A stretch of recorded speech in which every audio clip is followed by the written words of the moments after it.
तर आजच्या लेक्चरमध्ये आपण बघणार आहे परत सेकंड लॉ ऑफ मोशन. कोणाचा? न्यूटनचा. तर सेकंड लॉ ऑफ मोशन काय म्हणते? पहिला तर आपल्याला माहिती आहे की जेव्हापर्यंत एखाद्या वस्तूला आपण फोर्स लावत नाही तेव्हापर्यंत तो जागेवर हलत नाही, हलत असेल तर थांबत नाही. तर सेकंड लॉ काय म्हणते की फोर्स लावल्यावर काय होणार? पहिलं तर फोर्स लावलेला लॉ आपण चेंज करायसाठी. सेकंड लॉ काय म्हणते? फोर्स लावल्यावर काय होणार? जसं उदाहरणार्थ समजा आता ही एक काहीतरी सिस्टम आहे अशी पाहिली असून तुम्ही त्या ठिकाणी खेळण्यामध्ये इथं एका स्टीलच्या थ्रेडनं किंवा साध्या धाग्यानं पण असे स्टीलचे बॉल किंवा कांचे लावले असते.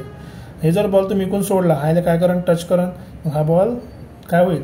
असं असं ट्रॅव्हल करत हा जाणार नाही, पण हा याला टक्कर मारण, हा बॉल याला टक्कर मारण, हा याला टक्कर मारण, हा याला टक्कर मारण आणि हा शेवटचा बॉल काय होईल? असं बाहेर निघेल. बघा इथं बाहेर निघाला आहे. बरोबर आहे. आता झालं काय? आपला पहिला लॉ काय म्हणते? जेव्हापर्यंत मी ह्या एवढ्या बॉलने काही टच करत नाही तेव्हापर्यंत हे हलणार नाही. पण जसं हा बॉल इकून आला, याने टक्कर मारली तर काय लावला? एक बाहेरचा एक्सटर्नल फोर्स लावला. तसा फोर्स लावला काय होणार? याच्यामध्ये काय येईल? मोशन येईल. कोणता लॉ आहे? पहिला लॉ. जेव्हापर्यंत एक्सटर्नल फोर्स लावत नाही तेव्हापर्यंत त्याची पोझिशन चेंज होत नाही. आता फोर्स लावला, याच्यामुळे काय झाली? त्याची पोझिशन चेंज झाली. हा कुठे गेला? आता समोर गेला. कोणत्या डायरेक्शननं? जिकडे आपण फोर्स लावला तिकडेच गेला. न्यूटनचा सेकंड लॉ आपल्याला हाच म्हणते. काय म्हणते? परत एकदा एक्झाम्पल बघून घ्या. तर तुम्ही जर कधी पूल खेळले असाल किंवा पूल पाहिला असाल, आपण काय करतो? ह्या बॉल समजा ह्या बॉलने मारायचा आहे. आपण काय करू? इथं आपण मस्त नेम घ्यायचा असं बढियापैकी. इथं स्टिक मारली का हा बॉल समोर जाईल. ठीक आहे. पहिला तर बॉल जाग्यावर होता. जेव्हापर्यंत त्या बॉलवर फोर्स लागला नाही. कोण मारला फोर्स? या काडीनं फोर्स लावला एक्स्ट्राचा. तर घे बा, मी फोर्स मारतो याच्यावर. त्या काडीनं जेव्हा फोर्स लावला तेव्हा बॉल कुठे गेला? समोर गेला. आता बॉल समोर गेला, तर समोर गेला बॉल काय करण? समोर जाऊन ह्या दुसऱ्या बॉलला काय करण? तो टक्कर मारन. इथे काय झाली? याची टक्कर झाली. काय म्हणतो त्याला आपण? कोलिजन म्हणतो आपण त्याला. काय म्हणतो? कोलिजन. इथे टक्कर झाली तर काय होणार? हा आता जो पहिलचा बॉल आहे लाल कलरचा, तो इथं पहिले आधी इथं होता टक्कर मारायच्या पहिले. आता टक्कर मारला कुठे गेला? समोर चालला गेला. कशामुळे? की ह्या बॉलवर हा फोर्स लावला, ह्या बॉलने टक्कर मारली, तर ह्या बॉलचा फोर्स आता कशावर गेला? या लाल बॉलवर. एक एक गोष्ट एका वेळेस लक्षात ठेवायची. फोर्स कशाने लावला आपण? पहिले या स्टिकनं लावला. या स्टिकनं फोर्स पहिले बॉलवर लावला, तर बॉलमध्ये मोशन आलं. मग तेव्हापर्यंत हा जाग्यावर होता. परत पहिला लॉ काय म्हणते? हा जाग्यावरच राहील. काहून? याच्यावर फोर्सच नाही आहे. मग जसा हा बॉल याच्या जवळ आला, याने टक्कर मारली, तर ह्या बॉलवर काय लागला? आता फोर्स लागला. कोणी लावला? आता हे येणाऱ्या बॉलनं. जसा फोर्स लागला तर नियम काय म्हणते? तो कुठे जाणार? टक्कर लागल्यावर समोर जाईल. आता ह्या दोन्ही एक्झाम्पलमध्ये एक खास गोष्ट आहे, जर तुम्ही ऑब्झर्व केली असेल तर इकडे फोर्स लावला तर बॉल इकडे गेला, यानं पण इकडे फोर्स लावला तर बॉल समोर गेला. म्हणजे जिकडे फोर्स आहे तिकडेच आपली काय चालला? बॉलची मुवमेंट होत चालली. तर सेकंड लॉ कशाविषयी बोलते? ह्याच गोष्टीविषयी बोलते की ज्या साईडला आपण फोर्स लावला आपल्याला त्याच डायरेक्शननं काय दिसते? मुवमेंट दिसते. मुवमेंट म्हणजे डिस्प्लेसमेंट, व्हेलॉसिटी. ठीक आहे. ह्याच गोष्टीला आपण म्हणतो सेकंड लॉ ऑफ मोशन. तर सेकंड लॉ ऑफ मोशन काय म्हणते? सेकंड लॉ तिकडे डिराईव्ह करायच्या आधी आणखी एक दोन एक्झाम्पल बघून घेऊ आपण. डिटेलमध्ये लिहून घेऊ नंतर. तर सेकंड लॉमध्ये आणखी एक्झाम्पल बघा इथे. आता हा पोरगा आहे. ठीक आहे. याला गाडी ढकलायची साधीवाली. त्या गाडी जेव्हापर्यंत त्याच्यावर फोर्स लावत नाही, गाडी समोर जाईन काही नाही. पण जसं यानं गाडीला फोर्स लावला इकडे, ते गाडी कुठे चालली? समोर समोर चालली. बरोबर आहे ना? ज्या डायरेक्शनला फोर्स लावला त्याच डायरेक्शन आतली काय गेली? गाडी गेली, इथपर्यंत पोहोचली. जर समोर ढकललं तर समोर जाते. सेम लॉजिकनं जर मागे ओढलं तर किती चांगले आहे बिचारे बहीण भाऊ आहे ना. बहिणीला तो फिरायला घेऊन चालला. यानं काय केलं? एक कार्ट या साईडला ओढली, त्याचं मोशन पण या कार्टचं कुठे झालं? त्याच डायरेक्शननं.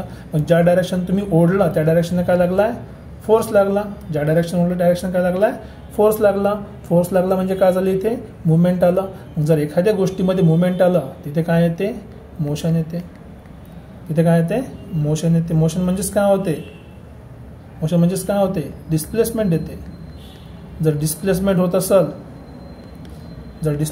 असेल तर आपण तिथे काय काढू शकतो? व्हेलॉसिटी काढू शकतो. जिथे डिस्प्लेसमेंट होत असेल तिथे काय निघणार आहे? व्हेलॉसिटी. जर व्हेलॉसिटी आहे तर सोबत काय असणार आहे? ॲक्सेलरेशन. सोबत काय असणार आहे? ॲक्सेलरेशन. जर व्हेलॉसिटी सोबत काय असणार आहे? व्हेलॉसिटी आणि ॲक्सेलरेशन पण असेल सोबत. बघा किती सिंपल लॉजिक आहे. एखादी वस्तू जागेवर होती, बिलकुल हलली नाही. पहिला लॉ काय म्हणते? तेच सांगते की हालायचीच नाही. काहून? जेव्हापर्यंत तुम्ही बाहेरून फोर्स लावत नाही. जसं आपण बाहेरून फोर्स लावणं सुरू केलं तर गोष्टी काय करायला लागल्या? हालायला लागल्या. बाहेरून फोर्स लावला, ही गोष्ट हलली. कुठे गेली, जिकडे फोर्स लावला तिकडे. इथे पण काय झालं, ह्या बॉलने मारलं. आधी पण ही बॉल या डायरेक्शनने गेली ज्या डायरेक्शनने फोर्स लावला. इथे पण कोलिजन नंतर ज्या डायरेक्शनने ह्या बॉलनं दुसऱ्या बॉलने टक्कर मारली तिकडेच फोर्स लागला आणि हा बॉल पण त्याच डायरेक्शनने गेला. इथे पण तेच झालं. खालच्या कंडिशनमध्ये यानं समोर ढकलली गाडी तर गाडी समोर गेली. यानं बहिणीला या साईडला ओढलं, पुल केलं तर हे कार्ट पण काय झाली, बहिणीसोबत या साईडला पुल झाली. ज्या डायरेक्शननं आपण फोर्स लावतो त्या डायरेक्शननं काय होत आहे, तुमची मोशन होत आहे. हाच आपला सेकंड लॉ ऑफ मोशन आहे. आता आपण याला काय करू, बिलकुल चांगल्या अशा इंग्लिश शब्दामध्ये, सायंटिफिक शब्दामध्ये लिहू आपण. ठीक आहे, चला आपण डेफिनेशन लिहू. डेफिनेशनमध्ये काय लिहिणार आहे, कोणता फोर्स आहे, हा आपला एक्सटर्नल फोर्स आहे. तर आपण सेकंड लॉ आता लिखणार आहे. स्टँडर्ड डेफिनेशन पाहिजे नाही का एखादी, आपण स्टँडर्ड डेफिनेशन लिहू आता. दॅट की फोर्स काय म्हणणार आहे, ज्या डायरेक्शननं आपण फोर्स लावला त्या डायरेक्शनने काय होणार आहे, बॉडीची मुवमेंट होणार आहे. अजून एकदा बघून घ्या, तुम्हाला कुठे दिसत असेल तर.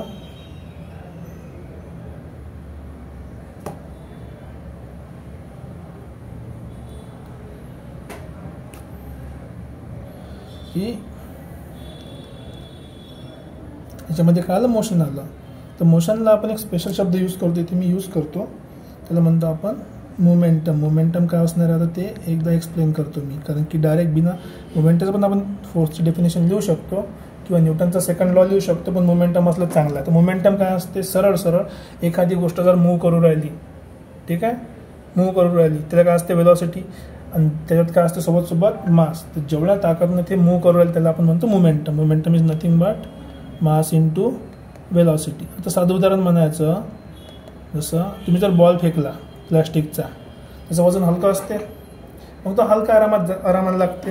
ठीक आहे, तर तेवढ्याच ताकदनं तुम्ही स्टीलचा बॉल फेकून मारला एखाद्याला, डोकं फुटायचं आहे त्याचं. लेदरचा बॉल फेकला तर जास्त स्पीडनं लागते, प्लास्टिकचा बॉल फेकून मारला तर कमी लागते, स्पंजचा फेकला तर अजून कमी. तर काय फरक पडला त्याच्यामध्ये, मी वेलॉसिटी तर सारखी ठेवली, फक्त बदलला काय, मास बदलला. तर जेव्हा मास आणि वेलॉसिटी आपण प्रोडक्ट घेतो त्याला काय म्हणतो आपण, मोमेंटम. तर फोर्स काय होते, फोर्स जो आहे तो कशावर डिपेंड करते, मास आणि वेलॉसिटीवर. So force is change in momentum. Force is change in momentum. Change in momentum कशाच्या रिस्पेक्टमध्ये आपण चेक करतो, हमेशा टाइम इंटरवल काय करतो आपण, फिक्स. आपण त्याला लिहायचं विथ रिस्पेक्ट टू टाइम. आता चेंज इन मोमेंटम जर म्हटलं तर मोमेंटम काय असते, मास इंटू वेलॉसिटी. आपण काय लिहिणार आहे, फोर्स काय असणार आहे, मास एम असेल तर सुरुवातीची वेलॉसिटी यू होती आणि फायनल वेलॉसिटी व्ही. तर फायनल वेलॉसिटी ही झाली आणि चेंज म्हणजे बदल, यू. कशाच्या रिस्पेक्टमध्ये काढला आपण, टाईमच्या रिस्पेक्टमध्ये.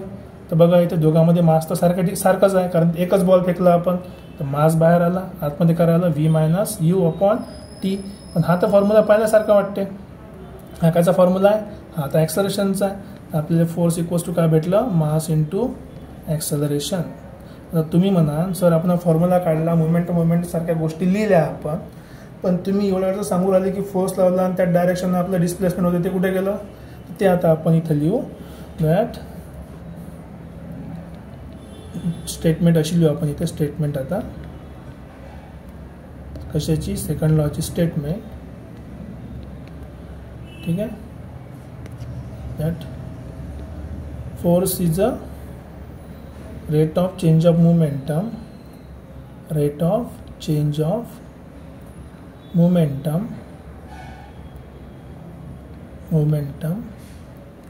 and takes in the direction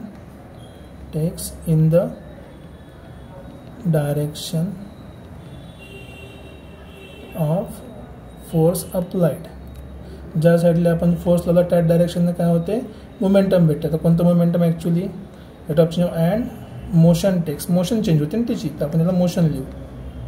and displacement म्हणा किंवा मोशन म्हणा, ते कोणत्या डायरेक्शननं होईल, ज्या डायरेक्शननं आपण फोर्स लावला.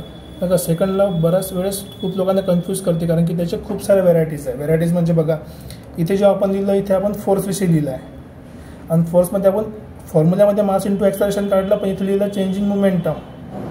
सेकंड इम्पॉर्टंट गोष्ट काय त्याच्यामध्ये, म्हणजे डायरेक्शन घेते. कोणती डायरेक्शन? ज्या डायरेक्शनमध्ये आपण काय केला होता, फोर्स अप्लाय केला होता. चला आणखी एक दोन एक्झाम्पल बघू. बघा, जसं तुम्ही क्रिकेटची कॅच पाहिली असाल, वरून देणारा बॉल जर कॅच पकडली कोणी प्लेअरने, तो काय करते, कॅच पकडल्यावर हळूहळू हात मागं घेते, कारण की या डायरेक्शननं फोर्स येत आहे. त्या डायरेक्शननं काय होणार, तो त्याची मोमेंटम त्याला काय करेल, हात मागं घ्यायला हेल्प करेल. किंवा मग त्याच्यामुळे आपल्याला बॉल कमी जोरात लागते, तुम्हाला जर साध्या भाषेत म्हणायचं असेल तर. ठीक आहे.